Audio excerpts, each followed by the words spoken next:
ঈদের নাটকের শুটিং চলাকালীন মাথায় গুরুতর আঘাত পেয়ে আহত হয়েছেন ছোট পর্দার জনপ্রিয় অভিনেত্রী তানজিম জাইয়ারা তটিনী।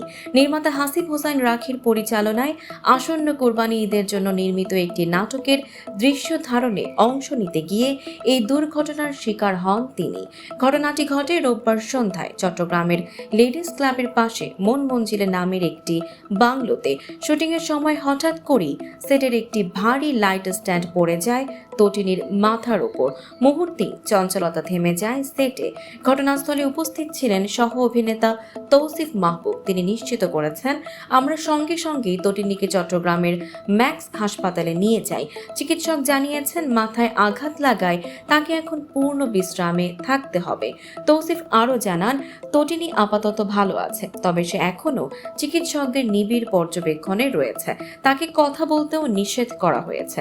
এই অনাকাঙ্ক্ষিত দুর্ঘটনায় শুটিং স্থগিত করা হয়েছে। তটিনীর দ্রুত আরোগ্য কামনায় সোশ্যাল মিডিয়ায় ভক্তদের প্রার্থনার ঢল নেমেছে। উল্লেখ্য, এই নাটকে তটিনী ও তৌসিফকে জুটি হিসেবে দেখা যাবে। শুটিং ইউনিটের অসাবধানতায় ঘটে যাওয়া এই দুর্ঘটনা নতুন করে প্রশ্ন তুলেছে তারকাদের নিরাপত্তা নিয়ে।